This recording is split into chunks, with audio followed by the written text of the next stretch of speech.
The next massage technique will cover the back of the hand. You have to be careful because there's not as much muscle compared to the front of the hand. So we have to take care with that. So what we're going to do first is use a tennis ball. As I was mentioning, you've got to be careful with the back of the hand because there's not a lot of muscle compared to the palmar aspect or the front part of your hand. So with a tennis ball, I go in between the web space between the thumb and the index finger or second finger. Nice and gentle, moving up and down, do a little bit of circles, and you could go over the tendon because I'm not applying a lot of pressure. And that'll be the tendons of the forearm muscles. And I go directly onto the wrist where that connective tissue, not as tough as the one on the front, that binds the tendons here. So I'm rolling over that connective tissue. And then you can also use a golf ball. This is firmer, so you've got to be careful applying your pressure. So I'm going from one side to the other side on the wrist where that tough connective tissue is, going onto the musculature between the thumb and the index finger, moving up and down, rolling it, even moving side to side. And then you could go in between the finger bones, like so. And then lastly, before we get into specific techniques, you can use your own palm. So I have my fingers as a counterforce, and I basically apply compression on the back of the hand.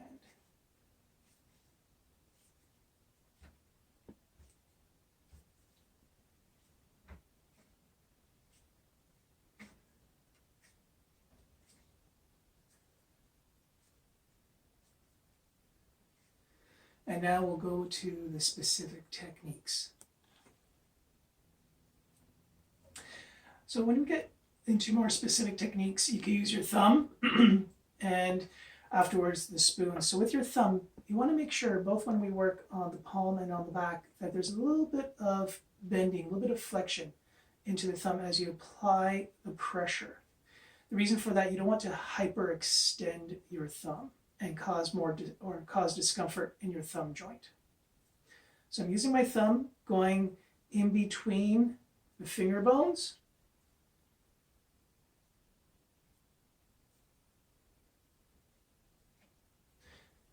I go in this position. It's ergonomically better if I do this.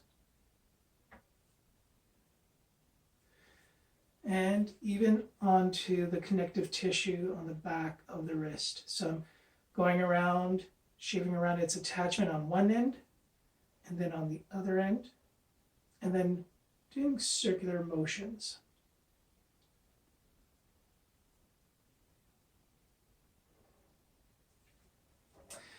You can use a spoon if you feel that your thumb pressure is not sufficient. The teaspoon is broader, so it's less force onto the tissues on the back of the hand.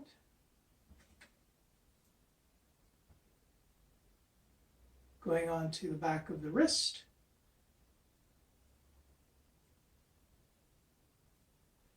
You can move up and down in between the finger bones.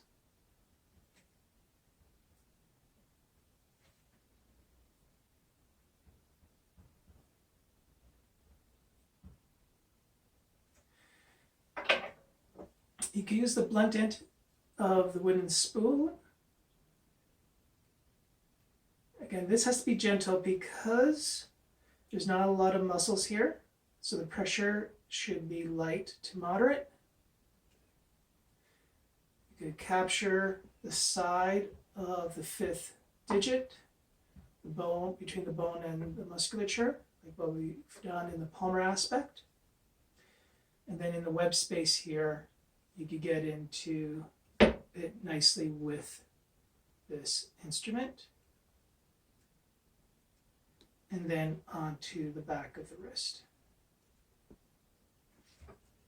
Then you could get into the handle end of the butter knife, going right in between the hand bones.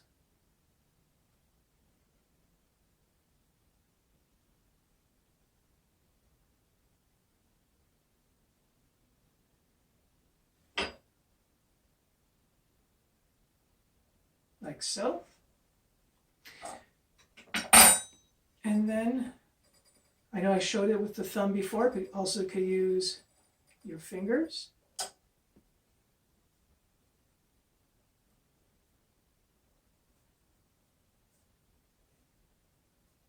So I was in between the hand bones, now on the back of the wrist.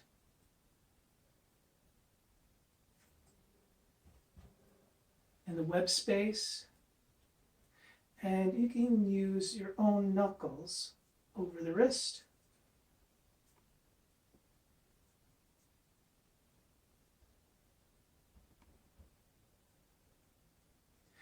And then with your fingers and your thumb, you can use a pincer grasp on the web space. This can be very tender. There could be quite a few trigger points in this area. And in the massage introduction videos, I described how to treat a trigger point. So I won't go into that detail with this video. So I'm moving up and down. I could do kneading, so circular motion, and stroke on the thenar eminence, and then on the back side, or just leave the same hand position, just use the thumb. And lastly, you could use the fingers and thumbs together, moving up and down, and holding it there for a trigger point if you feel the sensation of a referral or a general ache in this area when you press here. Now, another thing you could also do, we mentioned it before in the palm aspect, but you could elongate the thumb and stroke with your fingers as the thumb elongates. And on the back side too.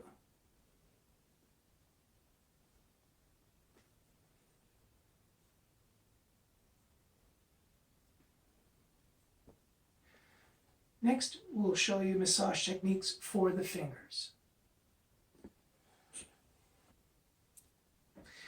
Now, discussed in the anatomy with the fingers, we know that the muscles, the tendinous portion, attach just above the knuckles here. From here forward is just tendinous, connective tissue, and adipose tissue, or what they call fat tissue. So if you're lucky enough to have an instrument like this, it goes little wheels, goes in between or on either side of the finger. And so you can massage the finger forward and back, as well as side to side with each finger. If you don't have this tool, then you can use your own hands. So you have thumb on one side and basically the finger pads around this area to compress on the fingers. So you can press sideways, top and bottom.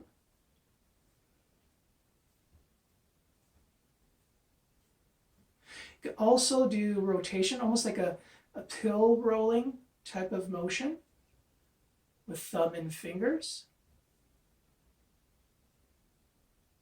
If your fingers are not strong enough, what you could do is use your two knuckles and sandwich your finger in between.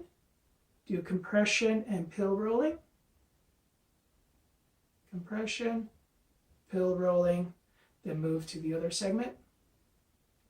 And then you could also do the front and back.